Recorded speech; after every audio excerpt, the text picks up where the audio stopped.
Em Apocalipse capítulo 21, versículo 8, nos deparamos com uma lista dos tipos de pessoas que serão lançadas no lago de fogo. O que nos chama a atenção nesta passagem é que entre aqueles que serão condenados estão os tímidos.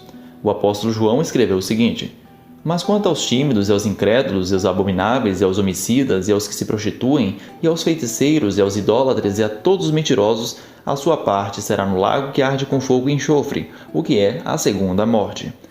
À primeira vista, parece que o autor de Apocalipse destaca a timidez como um pecado tão reprovável quanto a idolatria, o assassinato e a feitiçaria.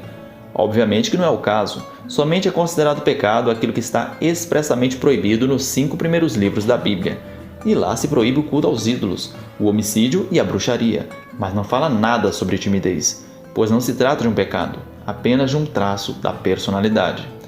Os tímidos que a Bíblia reprova são aquelas pessoas que não confiam plenamente em Deus. Conforme vemos, por exemplo, no episódio em que Jesus e seus discípulos estavam navegando em meio a uma tempestade, e os apóstolos se desesperaram.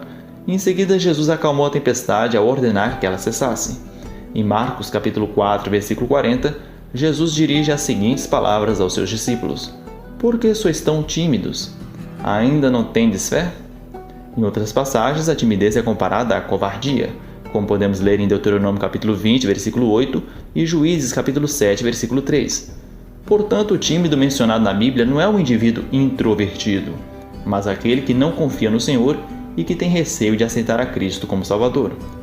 Caso não fosse, Jesus teria que adicionar a seguinte fala ao Sermão da Montanha: Bem-aventurados os extrovertidos, porque deles é o reino dos céus.